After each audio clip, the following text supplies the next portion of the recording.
Samaria, millennial home of the Samaritans. A land of fertile soil and green hills, land of olives, figs, and pomegranates, blessed with natural springs and bountiful rain. Today, only traces of Samaria's age-old history of grandeur and desolation are visible still. The remains of an ancient capital, Herod's Sebastia, Herod's amphitheater, a Roman road, a sarcophagus,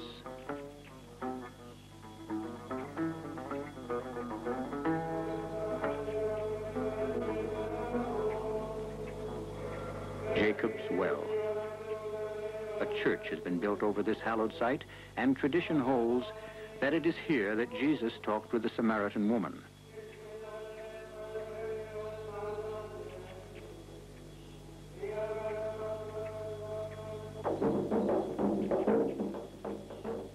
The village of Awarta, traditional burial site of the ancient priests of Israel, Eleazar, Pinhas, and Itamar, descendants of Aaron the high priest, brother of Moses. The heart of Samaria is the valley city of Shechem, or Nablus, which lies between two mountains, Gerizim and Ebal. Within the walls of this sunlit Arab town, an almost forgotten Hebrew sect has endured since biblical times, the Samaritans. Who are these mythical people? Tall, graceful, majestic, mysterious, stubborn, devoutly monotheistic, figures of the past. Who are they?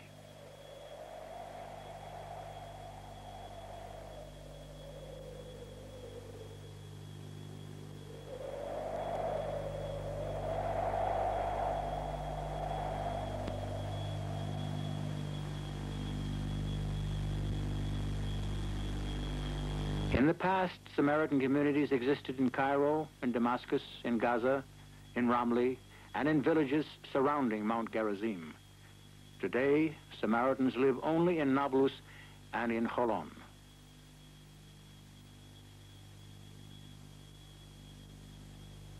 The Samaritan quarter lies at the foot of Mount Gerizim on the outskirts of Nablus, and its center is the synagogue.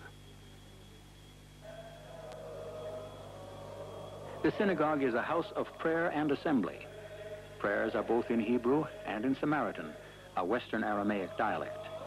On entering the synagogue, the Samaritan prostrates himself, facing the Torah shrine and the sacred mountain of Gerizim. The Samaritans believe that they are the true Hebrews, guardians of the law. Jews, however, maintain that according to biblical sources, they were foreigners brought into Samaria in the 8th century before the Common Era to replace the native population deported to Assyria. Unlike the Jews, they accept only the Pentateuch, the 5 books of Moses, and do not recognize the Psalms or the prophets as theirs, declaring that they will never add to the law of Moses or modify it. The synagogue also houses the holy treasures of the Samaritans, their ancient Torah scrolls, manuscripts, and ceremonial objects. The scrolls are handwritten on parchment. Dr. Zeev Ben-Haim, foremost expert on Samaritan grammar and literature, points to manuscripts written in Paleo-Hebrew, commonly known as Samaritan script. A table of alphabets showing the development of Paleo-Hebrew from simple ideograms, pictures of objects, to the Samaritan script still in use today. A fragment in early Samaritan. A book of wedding hymns from the 12th century. Arabic is often interpolated into the Samaritan script, at times even in a single line of the text. Ketubot, marriage contracts. They are zealously guarded by the Samaritans and never shown to strangers while the couple is alive. These date from the 14th century and are written on parchment. As distinct from Jewish custom, Samaritan scrolls are always opened at the portion of the Aaronic blessing. The Lord bless thee and keep thee. The Lord make his face to shine upon thee, and be gracious unto thee. The Lord lift up his countenance and give thee peace. The prayer song has primitive polyphony atypical for the Middle East. One hears frequently fourths and fifths in congregational singing. All religious ceremonies are led by the priests. The present head of the Samaritan community is Amram, the high priest. Amram, a descendant of the Levites, is both the religious and secular leader. He and the elders perform marriages, grant divorces, arbitrate all disagreements, and judge crimes, as they do not submit their disputes to outsiders.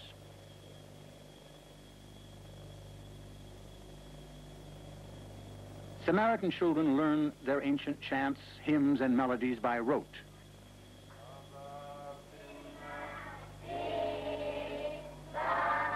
They study only the 5 books of Moses and the Samaritan prayers. In pigmentation, they show more than the usual 25% of Mediterranean blondism. Only in the last few years have girls been allowed to study with the boys.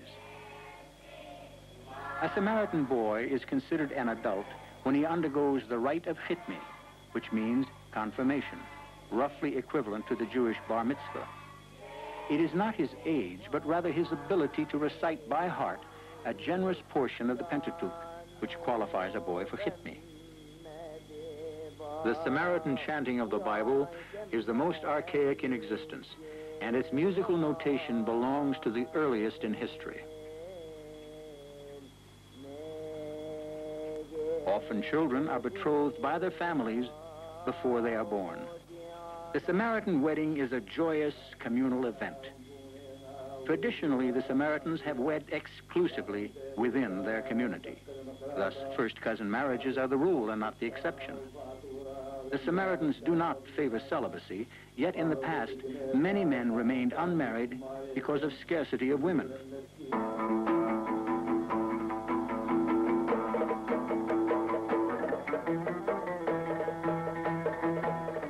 Men greet one another with great ceremony and heartily congratulate the bridegroom.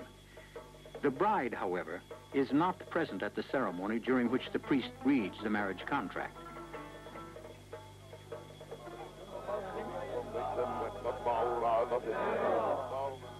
The Samaritans endured great suffering and persecution through the years. Once numerous, several 100,000 in the 2nd century before the Common Era, they are today a tiny remnant of less than 450 souls. Each Samaritan death is mourned by the entire community. Traditionally, their dead were interred in unmarked graves to prevent desecration by enemies. Samaritan prayer is offered with upturned palms. Each worshiper passes his hand over his face from forehead to chin when he recites the Samaritan Creed.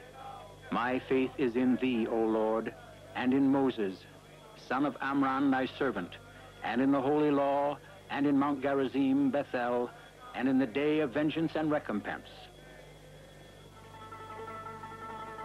Nablus Shem, at the foot of Mount Gerizim, was always the center of the Samaritan community. Ancient Shem, main city of the Samaritans, which is uninhabited today, existed even before the time of Abraham. This town was enclosed by a great defense wall, built of massive stones which the inhabitants called Cyclopean. They believed that only a giant could have set them in place. Archaeologists have uncovered only half the wall's height. One of the men interested in unraveling the riddle of the Samaritans is Dr. Robert Bull, who has been digging Shem for years.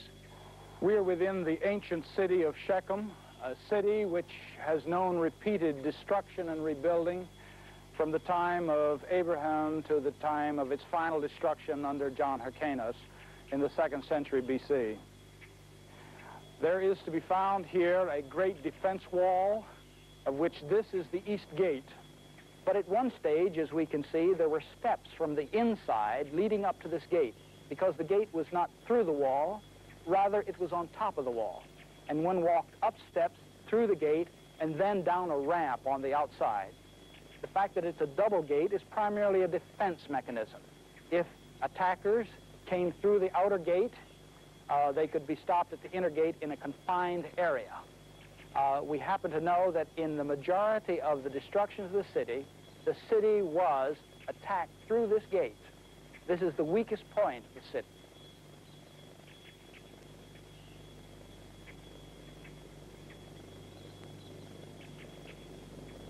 The forecourt of a Canaanite temple in the center of ancient Shechem.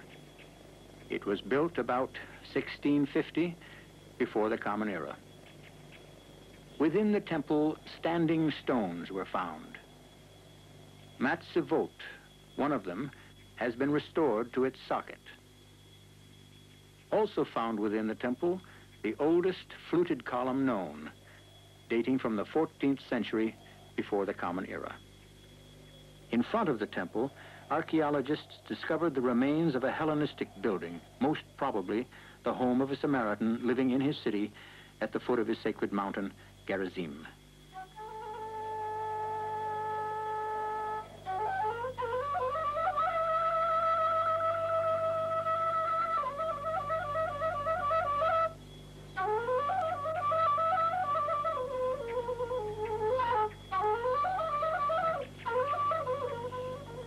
All Samaritan life revolves around the sacred mountain, Gerizim. It is the mountain of blessing, while across from it, Ebal is the mountain of curses. Samaritans believe that Gerizim, and not Jerusalem, was the site of the biblical tabernacle. They maintain that all major events of biblical history took place here. On this mountain, in the Garden of Eden, Adam was fashioned from clay. Here Abraham bound Isaac. And here in Messianic times, this mountain will once again be paradise.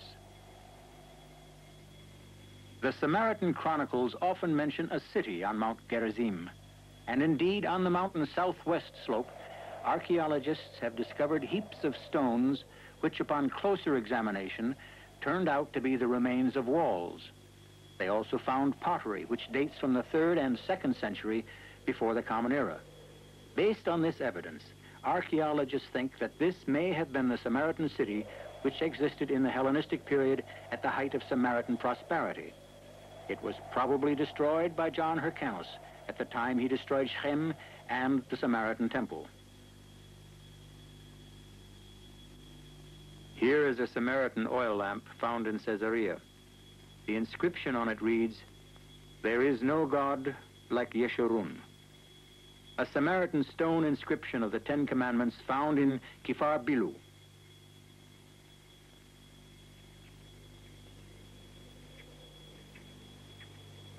On Gerizim's northernmost peak, Tel El-Ras, an important excavation is taking place.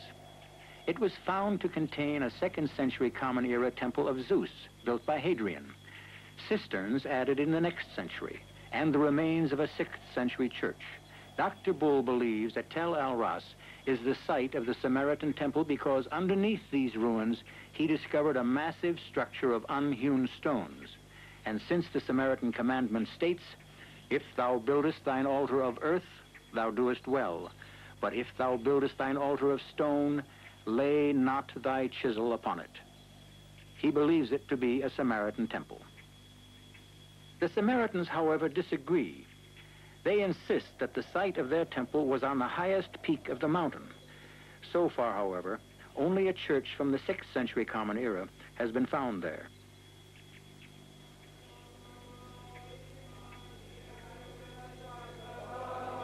From ancient times, they have been rising long before dawn to ascend Mount Gerizim on the 3 annual pilgrimages, Passover, Pentecost, and Feast of Booths.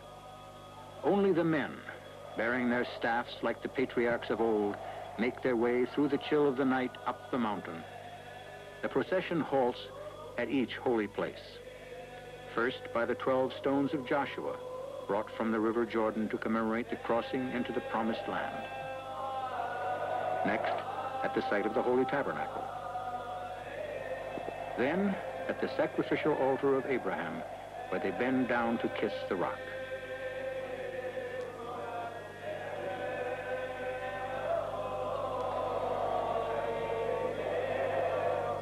finally, at the holiest spot of all, the Temple Rock, into which the ancient tabernacle with all its sacred vessels disappeared when God's grace withdrew. The Samaritans believed Gerizim to be the highest mountain in the world. No Samaritan blessing is valid without the name of Gerizim.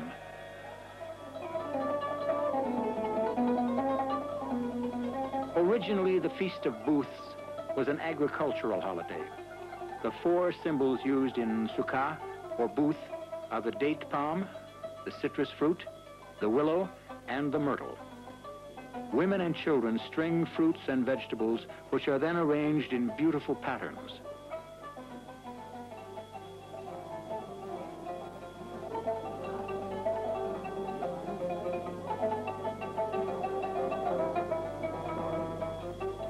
A vestige of the Samaritans' fear of the enemy is seen in the custom of building the sukkah inside their house. The men eat and sleep in the sukkah for 7 days, during which they are not allowed to touch women.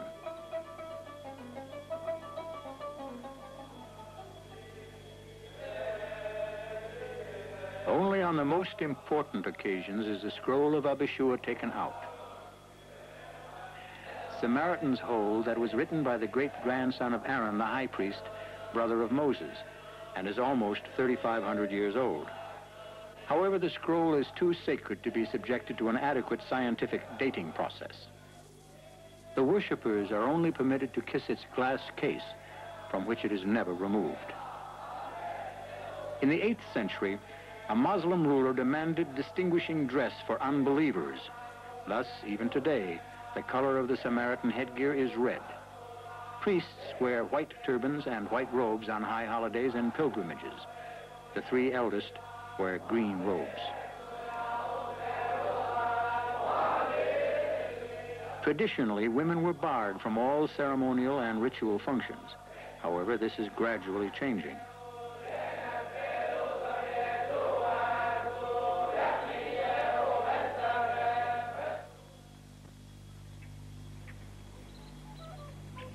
Spring. Samaria's earth stirs with life and renewal. The Samaritans celebrate their most important festival, Passover. On the day before the Passover, every family bakes matzah to recall the unleavened bread which the children of Israel ate during their flight from bondage to freedom. Matzah is made of flour and water, which is quickly kneaded. The Samaritans consider the ritual a sacred duty.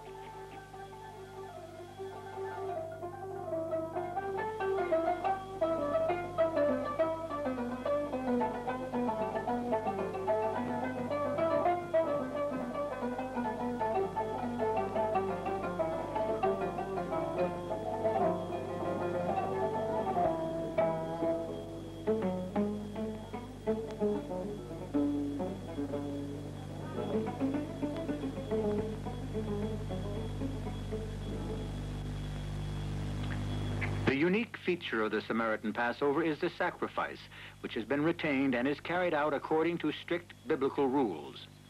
The slaughter of lambs commemorates the sacrifice which spared the firstborn of the Hebrew slaves the plague that struck their Egyptian taskmasters. Unblemished lambs are selected for the ritual. Take a lamb according to your families and kill the Passover. Usually the sacrifice is made at night to recall the plague of darkness. But when the holiday falls on the Sabbath, it takes place on Friday, 6 hours before sunset. It is performed over an altar trench lined with uncut stones. Early in the morning, wood is gathered for the ovens, which are deep circular pits dug in the ground. Brush is also brought for the boiling of the water.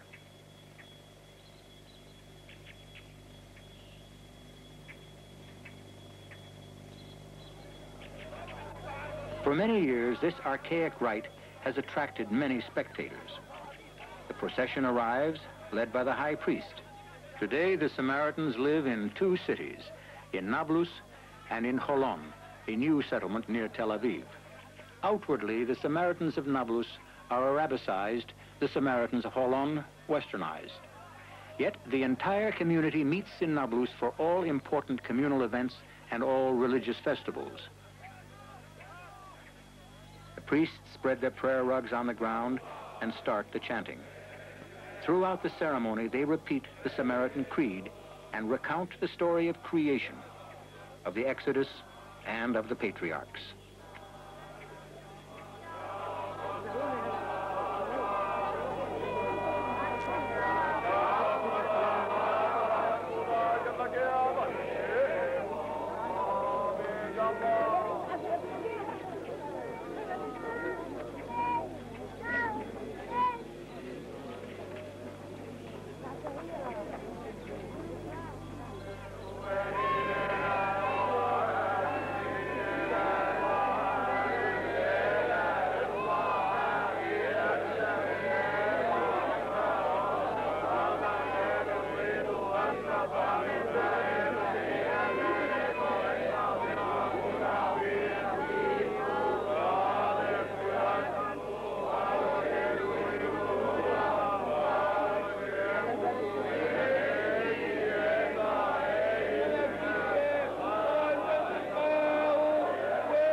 At last, the long-awaited moment arrives.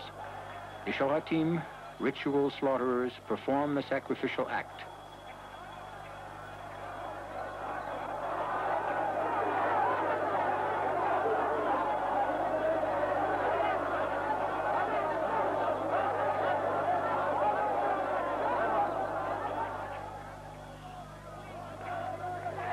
The Samaritans exult. Every male forehead is dotted with sacrificial blood, signifying escape from the plague of the firstborn. Scalding water is used to facilitate the removal of the wool and cleaning of the lambs.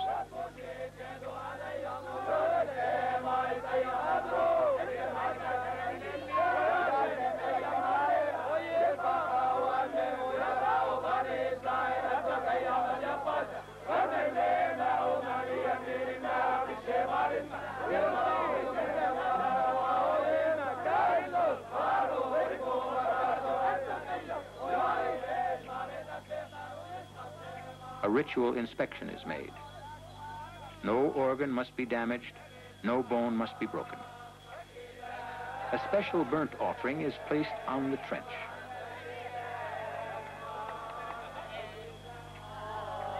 Designated portions are reserved for the priests.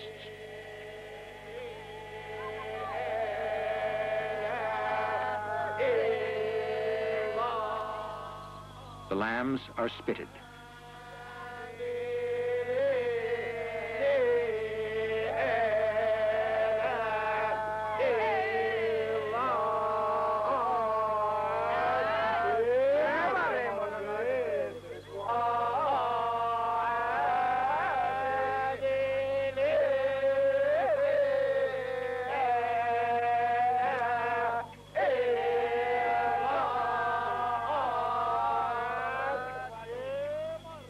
Salting is done by cutting deep into the skin.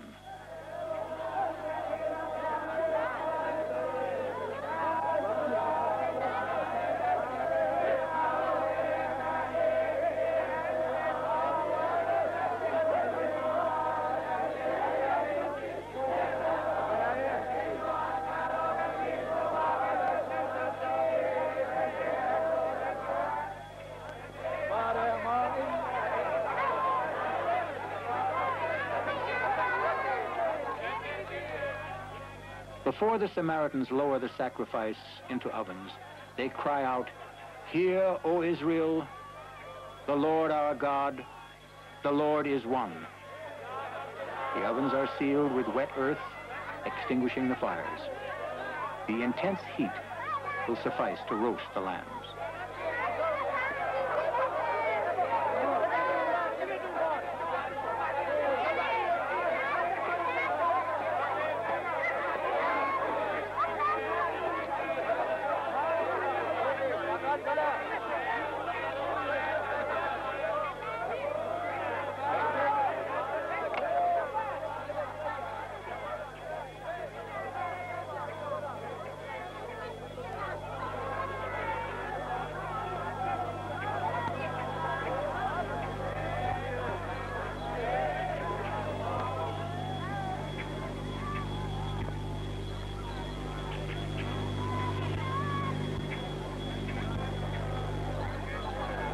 Several hours later, the sacrifice is removed. The roasted meat is placed in large pans with matzah and bitter herbs. These herbs grow on the holy mountain. They symbolize the bitterness of life under Egyptian tyranny.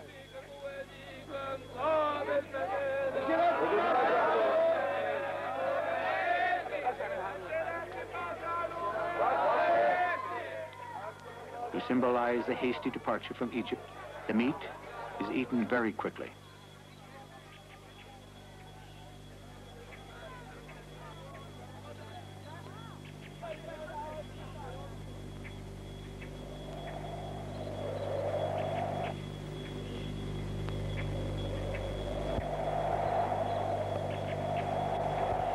At the turn of the century, the Samaritans were close to extinction. They numbered only 135 souls. Today, the community has increased to 430. The Samaritans have survived persecution, conversion, wars, and plagues.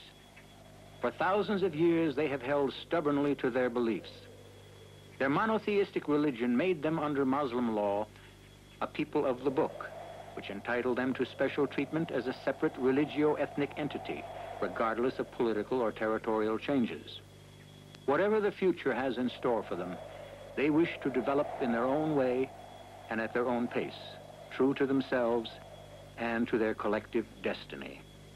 Their 14th century poet, Abisha ben Pinhas, wrote, "Mount Gerizim is sacred, and there is no mountain like it. The Messiah will rejoice and declare with all his heart and soul, 'Blessed be this people and its seed. There is no nation like it. In the end of time, all nations will become Samaritan.'"